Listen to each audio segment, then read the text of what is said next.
At this time, I would like to formally begin today's webinar and introduce Judy Wilson. Good afternoon, and welcome to our session on developing meaningful message, putting research into practice. This session today is part one of a two-part series that focuses on creating inspiring tools using these consumer-tested resources. I'm Judy Wilson, and I'm Senior Nutrition Advisor with the USDA Food and Nutrition Service.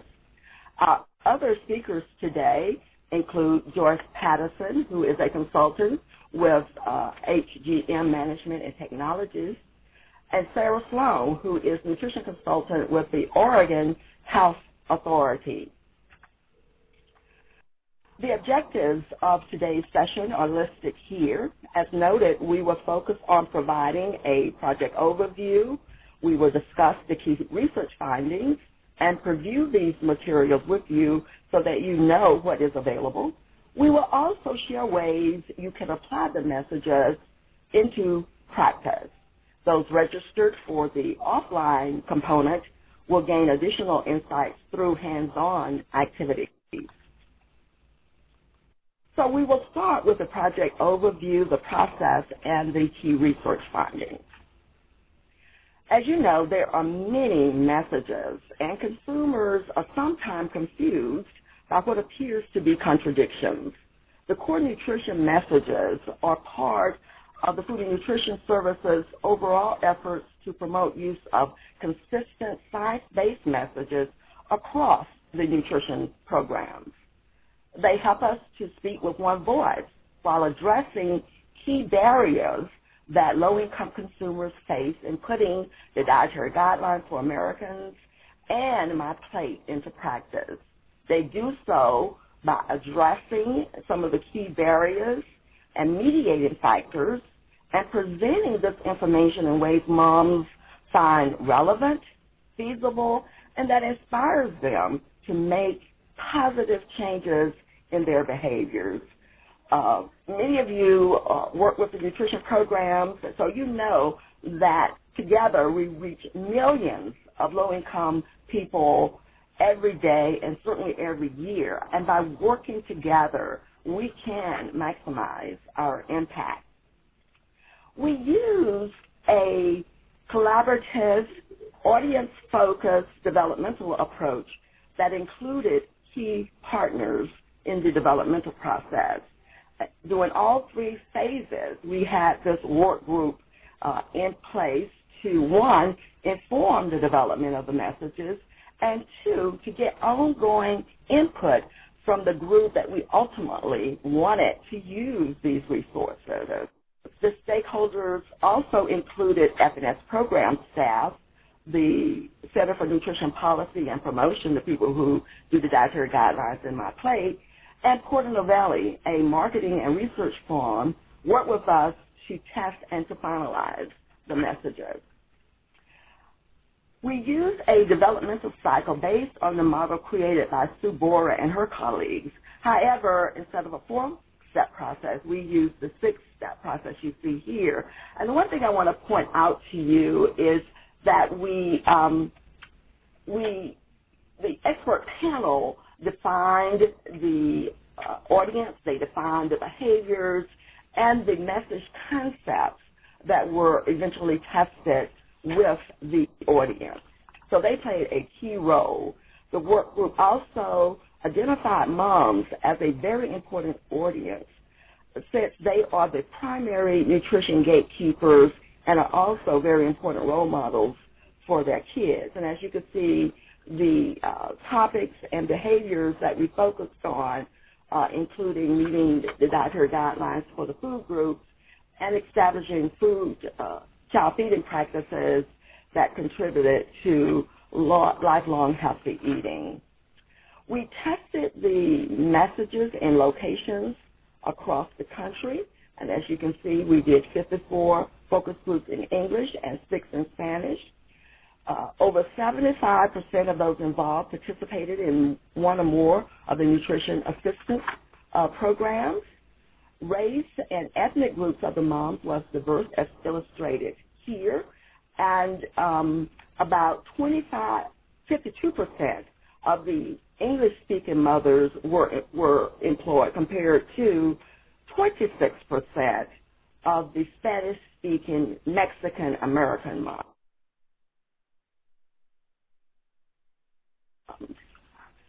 And the English-speaking mothers also reported higher educational levels, as you can see on this slide.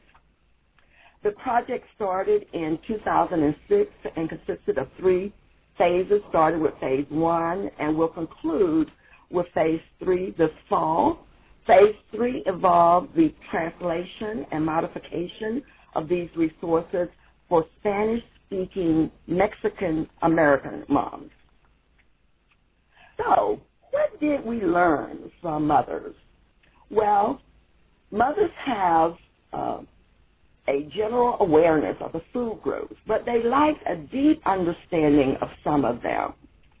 Fruits and vegetables are top of mind when it comes to healthy eating for our mothers, but whole grains were mentioned much less often, and most agree that all of the food groups are important as they work together for good health. So I thought this was a very important finding. In terms of fruits and vegetables, again, they were top of mind for moms, for their kids' healthy growth and development. But most moms believe that fresh is much healthier than canned or frozen, and rejected messages that suggested that frozen and canned be used for this reason. So we have some work to do there. Most of the mothers liked and were inspired by the idea of involving kids in choosing what veggies to have and to help in preparing them. In terms of milk, they agree that milk is important for their children's development, but many believe that they get enough at school and were not clear on how much kids need. Most of them still serve their kids 2% and whole milk, but in the last round, we did note that more and more were mentioning that they were hearing about, 1% or less through WIC and through their SNAP education. Taste and the belief that whole milk contains more nutrient than lower-fat varieties poses a strong barrier to use of other types of milk for many, and this is consistent with other research as well. Mom sees low-fat milk as diluted or watered down. So the current availability and the richness of the low-fat ultra milk may help to diminish this issue. So this is something that you might want to direct moms to, is to buy the ultra low-fat milk, either the 1% or fat-free. They also view milk as primarily a source of vitamin D and calcium, but they had an aha moment when reminded that it has 9 key nutrients to help kids grow, glow, and go. In terms of the whole grains, mothers showed significant confusion and lack of knowledge about identifying them. They were not familiar with the health benefits of whole grains, and when asked why they do not buy and consume more whole grain foods, they said that they and their kids do not like the taste, and they don't want to buy them because they don't want to waste food. But mothers were very responsive to information about the nutrients and health benefits of whole grains. Overall, in testing, they had a strong positive reaction to information that was new or novel regarding the nutrients and the long-term health benefits. But they really depended on visual clues as proof that a food is whole grain and were reluctant to read the labels to confirm. That is, if it was brown, they were more likely to think that it was a whole grain. And that is why you see in the message later that we're saying, look for 100% whole grain, because they really don't want to read the labels to see whole grain first. And in terms of child feeding, all mothers appreciated and aspired to having family meal times, but most find meal times stressful and messy and describe their kids as picky. And I'm sure that many of you who have kids can relate to that. They struggle with their preschoolers to get them to sit down and to eat certain foods. And many moms prepared their kids' food from the stove and gave it to them, and they were skeptical about the idea of letting their child choose whether or not to eat or to choose how much to eat. They wanted their kids to eat at least a little or some at dinner, and many did not believe their children when they said, "Mommy, I'm full." Mothers want to be good teachers and found the words learning and leading to be compelling in the role modeling messages. So that's something to keep in mind. In terms of their information-seeking behaviors, they were all, every single one in our focus group, had regular access to computers and the internet, but their levels of use and comfort varied. They all had cell phones with internet access, and about 25% of them had smartphones. But cell phones were not their preferred method of getting information. For those who were willing to get information on their cell phone, they wanted to be able to opt in. In other words, they wanted to choose whether or not to receive that information. Mothers stated that they looked for resources that were similar to what Joyce will be showing you later in terms of the supporting content, such as tips pertaining to meal preparation, recipes, parenting skills, etc. But they still like traditional outlets, such as getting information in doctor's office, magazines, cooking shows, and other dieting resources. Now, many of you work with mothers, and based on your experience, have a good idea about what they would like.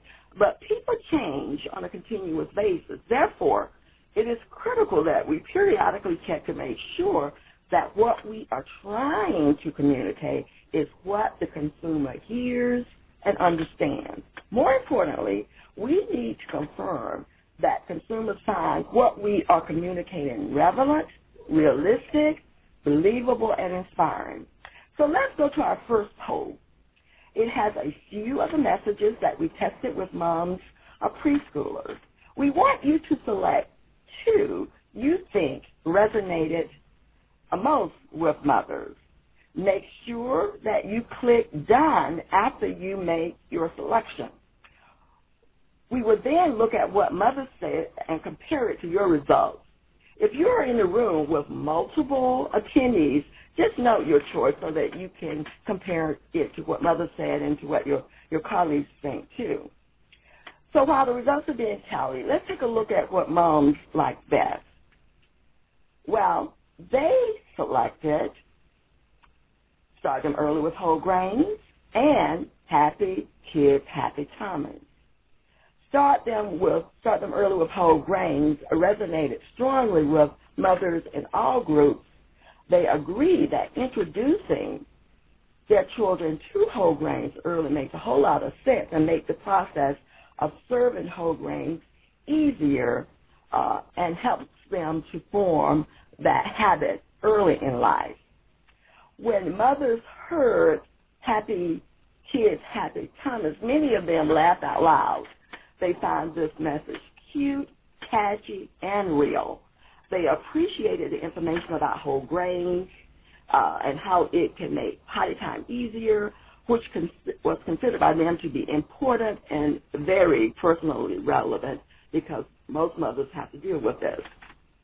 And while whole grains first was well received by some mothers, many did not like the call to action, which was reading the labels, as I mentioned earlier. And most mothers strongly disagreed with the notion that whole grains would make their house a powerhouse. So let's look at what you thought. All right. So many of you agreed with the mothers, but some of you thought A and C were good messages too, and so did I. This just reinforces the importance of testing. But let's do another quick poll. This time, a few messages of the milk messages that we tested. Take a minute to determine which of these which one, only one this time, mom found most relevant, motivating, and engaging. And remember to click done when you are finished. So while this poll is being tallied. Let's look at what mothers said here. Mom said overwhelmingly that there's no power like mom power because it evoked feelings of empowerment, and this message resonated with moms of both preschoolers and elementary age kids. They agreed that they have a great deal of influence over their children's behaviors and their habits, and but a few of them thought that this idea was about control, what mom says goes. So in your communication, you have to be clear that this is an empowerment message, not a control message. We eliminated love and nourish them, which many saw as demeaning and belittling to everything else that they do for their kids, and set the table with low-fat milk, and said the example was rejected because moms don't want to drink milk at meals, or they didn't consider it feasible because they do not set a table. So let's look at how you replied. All right, so most of you agree with the moms, but a few still, like the other messages. I mean, love and cherish was one of my favorites, so I was really disappointed that they didn't like that one. So I think that the important thing here is that while our experience in working with mothers is valuable, consumer testing can tell us if our perceptions match reality of today's mothers, because mothers and the technology is changing. In conclusion, messages that resonate with moms tap into their emotions and emphasize the influence they have on their children's lifelong habits. The findings underscore the need for the communication tools to be flexible and to fit into the busy lives of moms. And finally, it is important to highlight the health benefits of using simple, plain language to provide concise information about nutritional content and to address the reasons mothers should follow the call to action using inspiring words that tap into their emotions and their aspirations for their kids. The core messages can help by jump-starting the resource development process because a lot of the formative work has been done for you. Now, Joyce will share with you some of the core messages products. Joyce? We're now going to take a look at all of the final messages that were developed, along with the photos that were tested with these messages, and we'll also look at the tips, advice, and guidance that was developed to support these messages. Together, these elements speak to moms in ways that are emotionally relevant, motivating, informative, and easy to understand. There are a total of 29 messages that focus on child feeding, whole grains, milk, and fruits and vegetables. And of these, there are messages specifically for mothers of preschoolers, others for mothers of elementary school kids, and some of the messages are appropriate for both mothers. There are also messages for kids aged 8 to 10 years old. There are over 35 pages of tips, advice, easy recipes, and guidance, as well as tested photos. And there are also ready-to-use online communication tools, as well as activity sheets and a video game for kids. So educators can use these materials to create a variety of educational resources, such as print materials, digital presentations, web resources, or video and audio materials. And an implementation guide is available to help guide you in your planning and development of these resources. Okay, so first we're going to look at the 8 milk messages that support the My Plate consumer messages about making the switch to fat-free or low-fat milk. The core messages address the mediating factors, barriers, and beliefs that are specific to moms, encouraging them to continue to serve their kids milk and inform them about the health benefits of switching to low-fat or fat-free milk. So in the following several slides, we're going to be showing all of these messages in their entirety. And if you are unable to read through the entire messages throughout this presentation, please rest assured that these are all available online for you to access. Okay, so In focus groups, mothers related to messages that spoke to the influence they have over their children, their lifelong habits, and their health, and findings also suggest that mothers drink considerably less milk than their children. The messages shown here are for mothers of preschool children. There's no power like mom power, mom is a child's first teacher, and strong bodies need strong bones. They emphasize mom power and role modeling and also encourage mothers themselves to consume low-fat or fat-free milk. The first message, there's no power like mom power, can also be used with elementary school moms. These messages are for mothers of elementary school kids. They're still growing and milk matters. Studies show that milk consumption starts to decline when kids become school age. In focus groups, many moms felt that their kids got enough milk at school and few consumed milk with their dinner. These messages remind elementary school moms that their kids are still growing and milk is still an important part of their diets. There is also supporting content available to support this message, and that helps moms understand how much their children need, ways they can increase consumption, and why milk is important.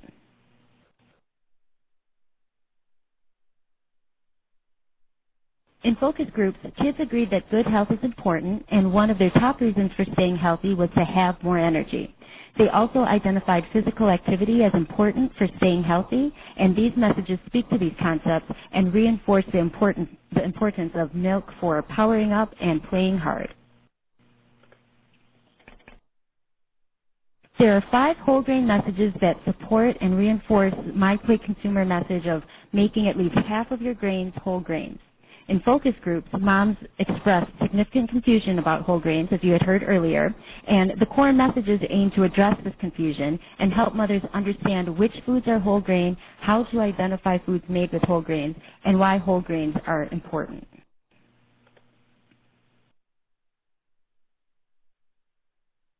The messages shown here are for mothers of preschool kids. Whole grains make a difference, and start them early with whole grains. The message at the top can also be used with elementary school moms as well. Overall, moms were especially responsive to information about the health benefits of whole grains, as well as tips for getting their kids to eat more whole grains.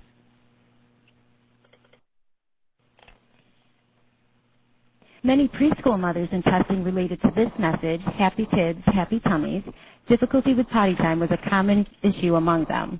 And interestingly, when we translated this message into Spanish and tested it with Spanish-speaking mothers, they preferred the message to say, happy tummies, happy kids. So this is just an example of the importance of formative research and testing your materials with your target audience to make modifications to ensure that you're achieving maximum impact.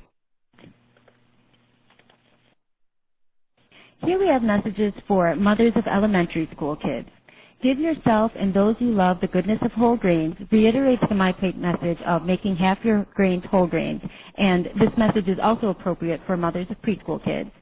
The message, Start Every Day the Whole Grain Way, capitalizes on the fact that breakfast is the time when people are most likely to serve whole grains in their meal. The message encourages mothers to serve whole grains before school to give their kids a good start to their day. There are 5 fruit and vegetable messages that reinforce the My Plate key consumer messages of making half your plate fruits and veggies. These messages encourage mothers to increase accessibility in the home, set good examples, and involve kids in choosing healthy foods. Research shows that these are effective approaches to affecting behavior change. In testing, the messages, they learn from watching you and they take their lead from you, resonated strongly with moms of preschoolers. Many moms reported that they've observed their kids copying or mimicking them, and many moms also considered themselves to be role models for their preschool children, so they found these messages to be believable and relatable. These messages for elementary school moms spoke to the common experience of kids coming home from school hungry and looking for a snack. These messages encourage mothers to keep fruits and veggies in easy reach and to involve their children in making healthy choices. Kids may be more likely to eat foods if they choose themselves. These messages were appealing to kids age 8 to 10 because they preferred messages that melded fantasy with being the best you can be. These results were consistent with other research that showed that this age group is motivated by the ideas of having more energy, being strong and fast, and maximizing their performance at play or sports. There are 9 child feeding messages that promote cooking and eating together, role modeling, and the division of feeding responsibility. These following messages are most appropriate for mothers of preschool children. In focus groups, mothers often associated mealtime with ideas of togetherness, family time, and communication. Virtually all mothers aspire to have family meals, and the messages cook together, eat together, talk together, and make meals and memories together spoke to these aspirations. Patience works better than pressure, and let them learn by serving themselves address the division of feeding responsibility. They encourage moms to provide healthy choices from which kids get to choose, to allow their kids to serve themselves, and to teach their kids to listen to their own hunger and satiety cues. While many moms were skeptical about the idea of letting kids serve themselves, the idea was actually more highly accepted when the words learn and teach were included in the message. The concept was much more appealing when presented with the idea of helping their kids advance developmentally. Mothers who exhibited some skepticism about DFR were responsive to messages that emphasized the long-term benefits of good health and lifelong habits. The message, feed their independent spirit at mealtimes, again highlights the opportunity for children to learn healthy habits when allowed to make their own food choices. This message and let go a little to gain a lot are also appealing for mothers who are preparing their children to start school and to learn how to be more independent. While some mothers struggle with the idea of letting children decide when and how much to eat, they were responsive to the idea of removing pressure from mealtime and making it more relaxed and enjoying each other while enjoying family meals. Many moms related to the message, sometimes new foods take time, and believed that it reflected their own experiences, and it reaffirmed for them that they were doing the right thing by continuing to offer a new food and to keep trying. Mothers are often concerned about whether or not their children are getting enough nutrition, and this message provides mothers with that peace of mind that if their child only eats a little at one meal, they will likely get what they need over time and in other meals and snacks. The mothers who were open to DFR related to this message and felt that it reflected their current child feeding practices. So now we're going to take a look at the tips, advice, and guidance that were developed to support these messages and provide moms with the why and the how to implement these behaviors. Again, there are over 35 pages of narratives, mom-to-mom stories, bulleted tips, questions and answers, interactive tools, and recipes. The content reflects language that resonated with mothers during our focus group testing, and materials range from stories for mothers who are just thinking about making change to actionable tips for mothers who are ready to take action. When you download these materials, the supporting content is shown with suggested core messages. However, you can mix and match portions of the supporting content with appropriate messages and photos and other tips in ways that are going to be most applicable to your audience, depending on their demographics, their stage of change, or other factors that are relevant to the objectives of your intervention. Here we have an example of a mom story, using mom power for good. For this story, many mothers found it to be relatable, informative, and helpful, and again, it addressed mothers' sense of empowerment and the influence they have on their children's development. They especially liked that it included practical information about how they can increase their family's consumption of low-fat or fat-free milk. You can use mom stories as inserts in newsletters where you can match it with an appropriate core message, or you can incorporate them into blogs and combine them with tips or recipes. And as you'll see later when we talk about communication tools, this format can also be presented orally, where dialogue in a video was taken directly from the story. Storytelling has always been an effective way of communicating, and now social media makes it an even more powerful tool, and the possibilities are endless. This is an example of a question and answer format. This answers the question, how do I know my kids are getting enough food and nutrition? There are also other Q&As for questions like, does fat-free and low-fat milk deliver the same nutrition as whole milk? Or, why should I let my kids make decisions about which foods and how much to eat? And there are many more Q&As for frequently asked questions that you likely hear often in your practices. Mothers especially like actionable advice. Through bulleted tips, you can provide moms with strategies and actions they can take to make behavioral changes. In the example shown here, there are a lot of bullet points listed. And bullet points are great because mothers like to have choices. However, you don't have to use all of the bullet points at one time. We recommend selecting 2 or 3 points that are of specific concern to your audience and focusing on just a few behaviors at a time. In this advice from a nutritionist, mothers valued this information and considered a nutritionist as a highly credible source. This content put many moms' minds at ease about the sporadic eating habits of their children, and many were relieved to hear that it's common for kids to sometimes not eat or just eat one food.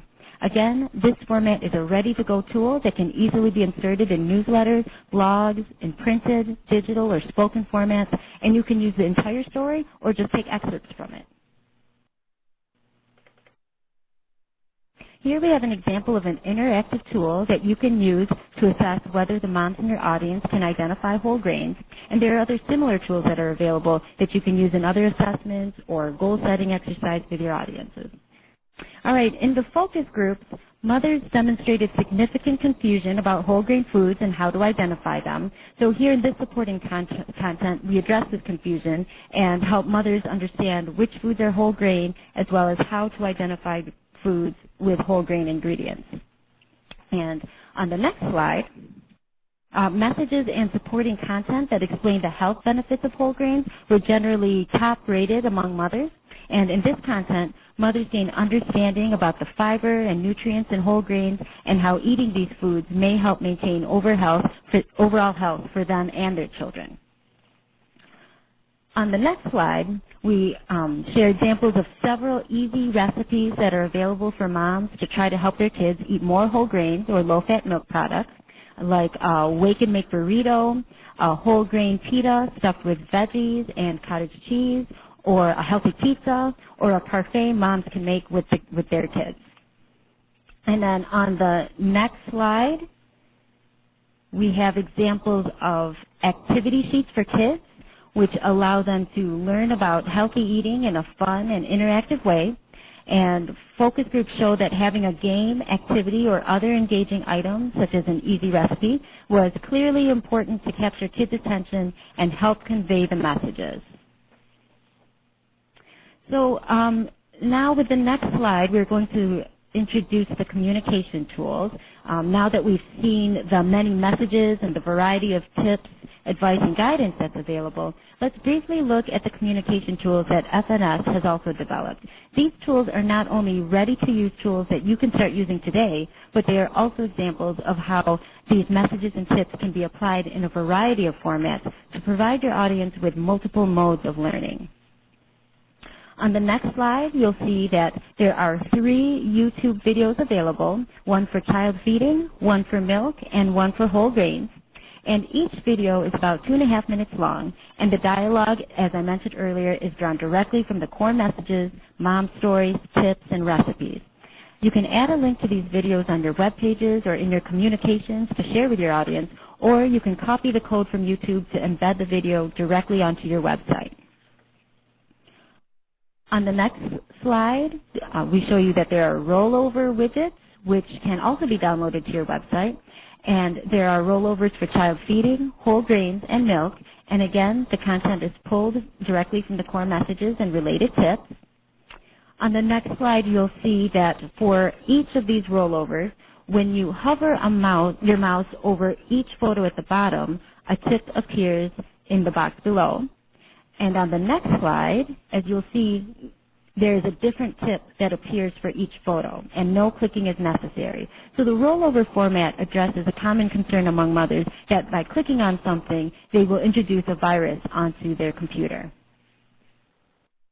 All right, and on my last slide, there is an online game that is available for kids that allows them to have fun while learning about low-fat milk, fruits and vegetables, and whole grains. The game has a track and field theme that features 4 events: javelin, high jump, long jump, and dash. And for each event, there's a question and answer format that improves knowledge, motivation, and skills in making healthier choices. The questions are time sensitive, and the faster they answer the question, the better their score. This concept was well received in focus groups, and kids found it challenging and fun, as well as a game that their teachers and parents would approve. So as you can see, there are a wealth of messages and tools available that you can incorporate into your current educational programming. I'm now going to hand it over to Sarah, who is going to discuss how you can put the core nutrition messages into practice.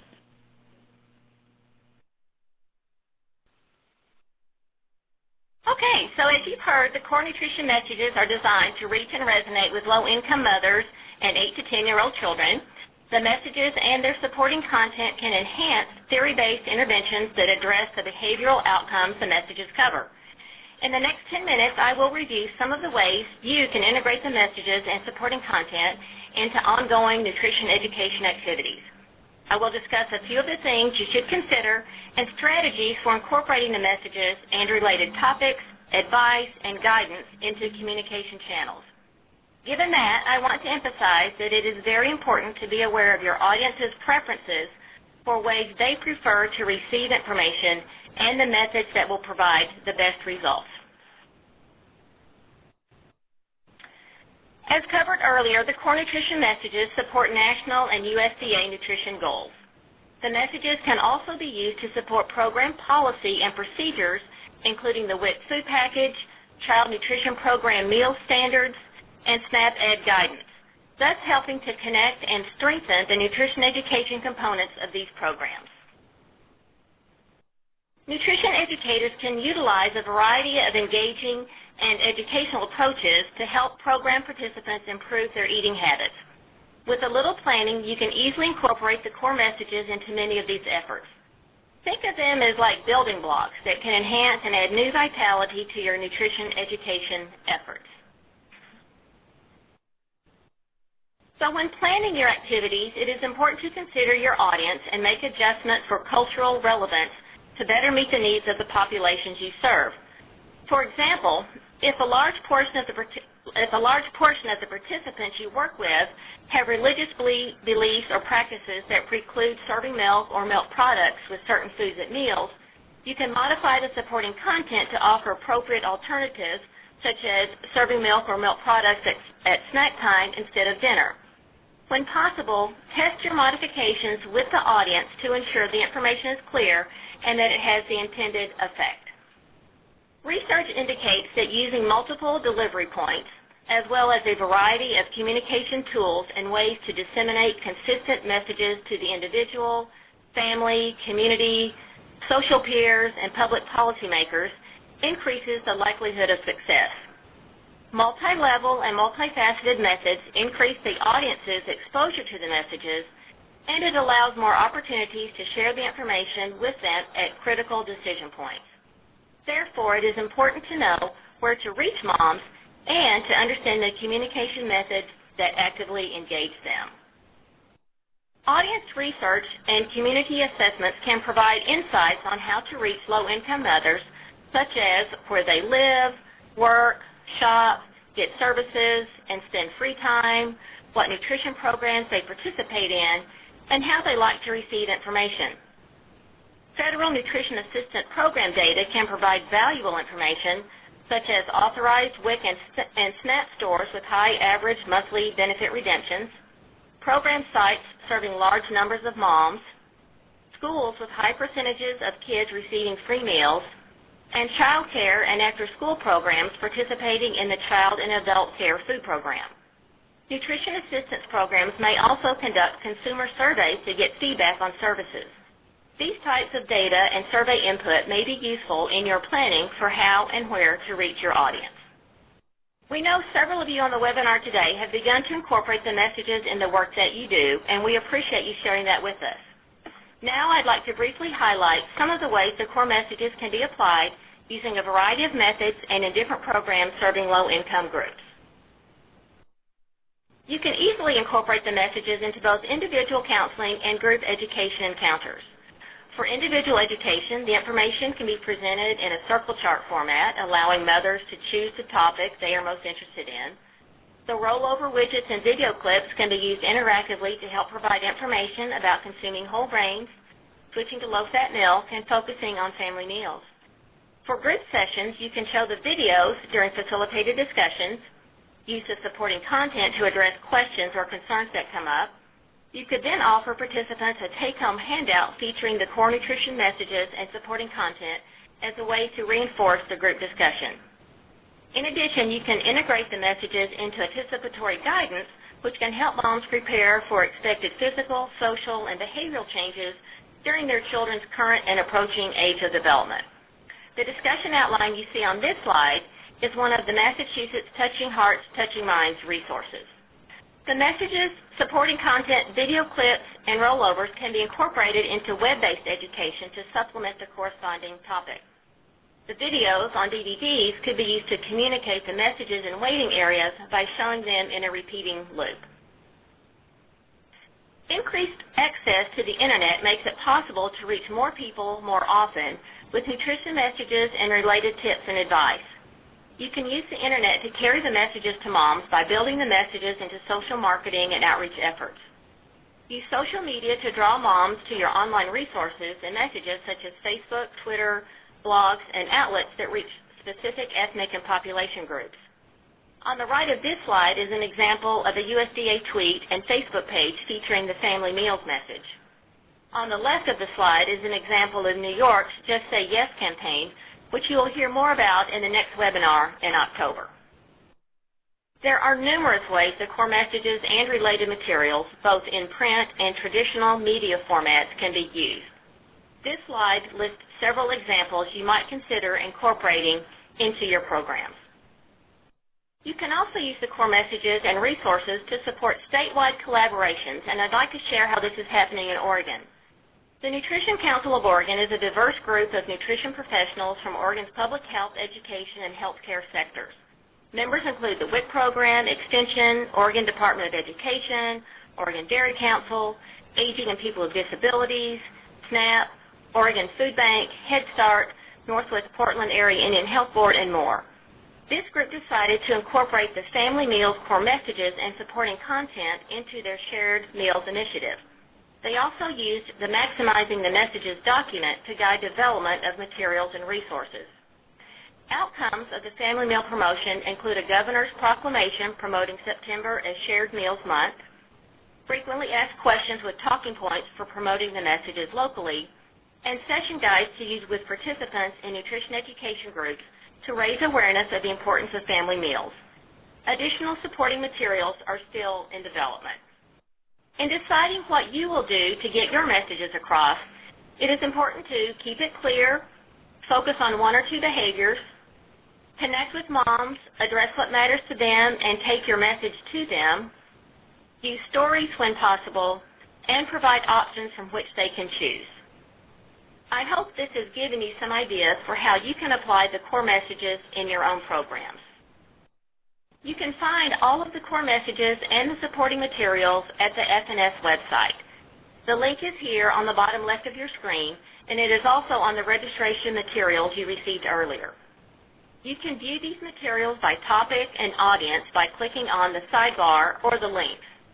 In addition to these materials, you will find background information, the communication tools, research highlights, training materials, and specific examples from various agencies for how they are using the messages and resources. We hope that you will use these materials to jumpstart your new and ongoing nutrition education projects and invite you to share your work with us at the email listed on the slide. We will now address a few of the questions we have received so far. You can still go ahead and submit questions through the note feature on your screen. If we are unable to get to all of the questions, we will post a frequently asked questions on the training material webpage and share it via email. So we've gotten a few questions. Are people able to hear me? Yes, they are. We've gotten a few questions about where you can get the materials and about the photos. We will be providing information on where you can access the photos. Many of the photos were purchased online by USDA and are very inexpensive, so we are able to give you the sources where you can go and get those photos. Some of them, however, are owned by USDA, so you can contact us and let us know which photos you're interested in. Being very specific, it would be good if you would send like the actual photo in your email to show us what you're looking for. Tell us how you plan to use it, etc. We are limiting use of the USDA core message photos with products that relate to the core messages. So bear that in mind. Thanks. Mimi, are there other questions? Sure, and I just wanted to add on to that as well, Judy. The Snap Ed Connection also hosts lots of different pictures that would fit in with the core messages as well, and those can be used for free. So we can send out follow-up information about that. And there were some questions just about how to access recording of this webinar, and we will be getting that together and post it online. I will have AT&T send out an email to all of you all when that is available, so you can go back and review it when needed. And I'm just going through some of the questions now.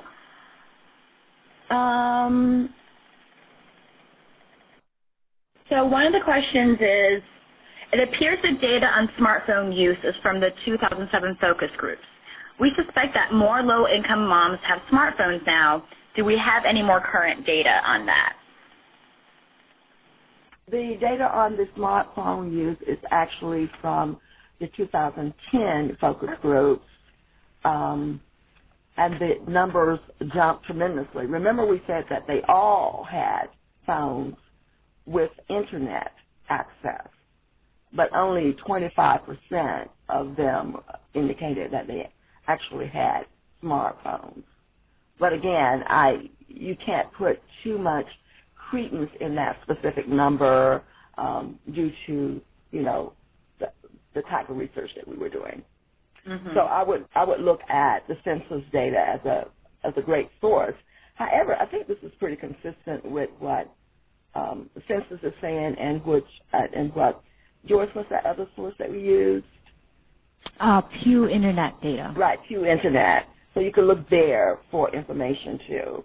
Our Western Regional Office did a technology survey, and I don't know if anyone's, but we could talk to them and share that information with you as well, because their data is much harder than the data we are talking about today.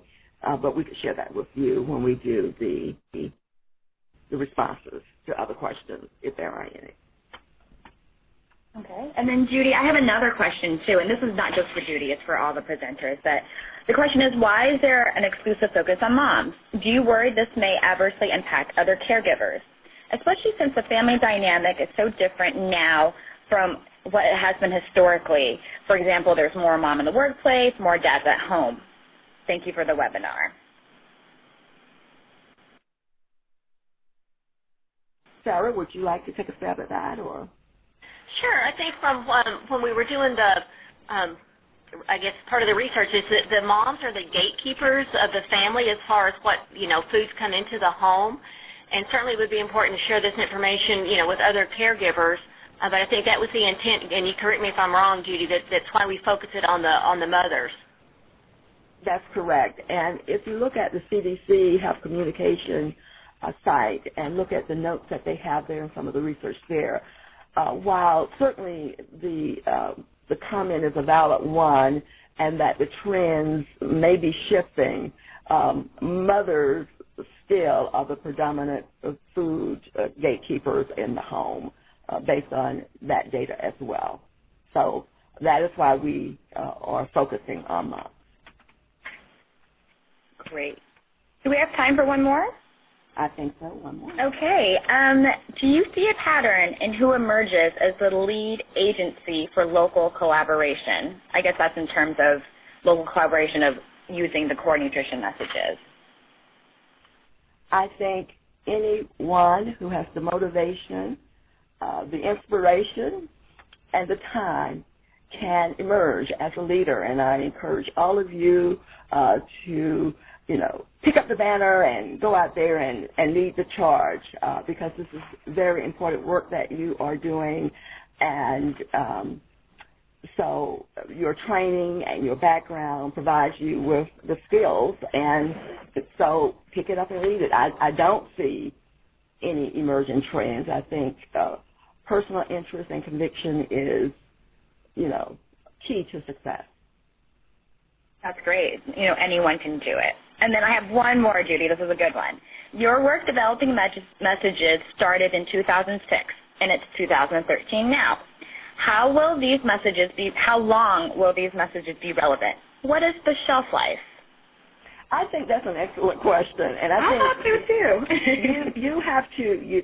You are the primary gatekeepers of how long these messages will work.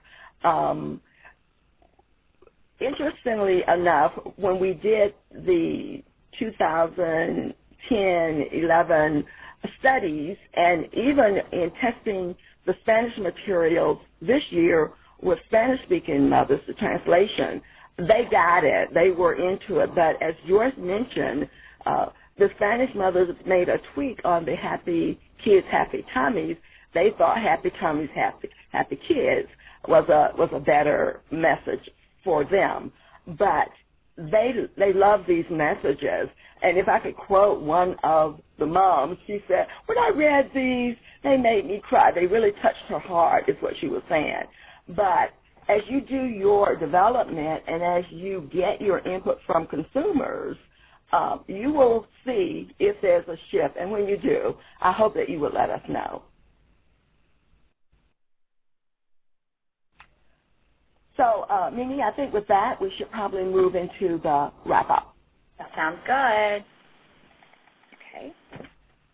All right. So, before we close, we want to remind you to complete the offline activities. About 350 of you have registered for this.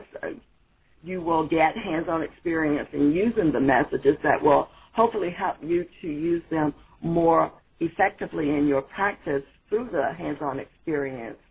And if you also sign up for Part 2, October 3rd, and that hand-on activities, once you submit your draft to us, you will get feedback from the team here today as well as from some of the people who were on the work groups for the core messages, and that will help you even further to advance the creation of your tool. So I just wanted to remind you of the due dates, which is shown on our next slide here, Eddie.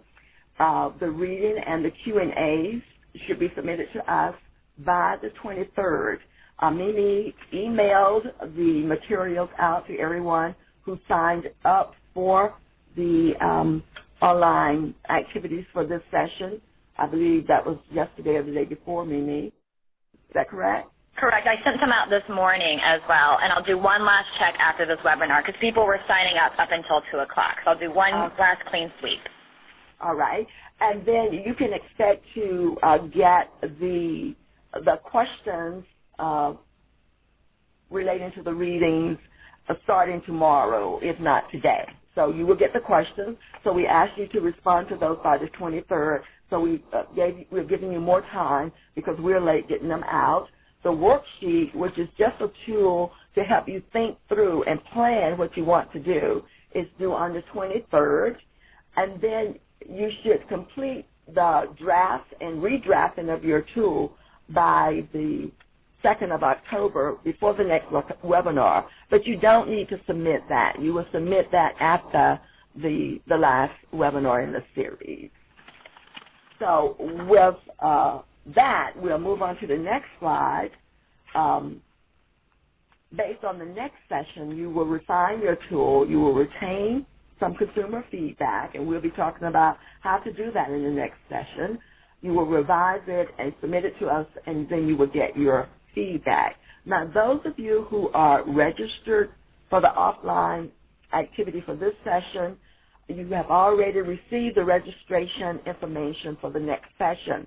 So go ahead and sign up, because we want to make sure that there's continuity, that the people who did our offline activity for this session have first chance at being a part of the offline activity for the second session.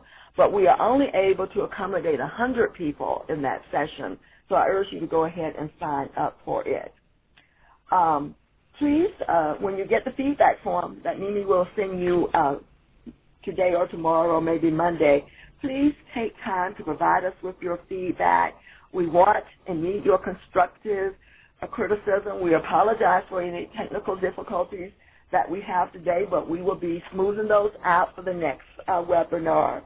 And if there's anything that you want, that we talked about today, that you want to know more about, such as the research on child feeding, et cetera, let us know, because we do plan to do a couple of more webinars early in 2014. So we want your input into what you would like to see us address. And then finally, and my last slide, is just a big thank you for all that you do every day to help people across this country to eat better and to live healthier lives, and to be more secure in their food availability.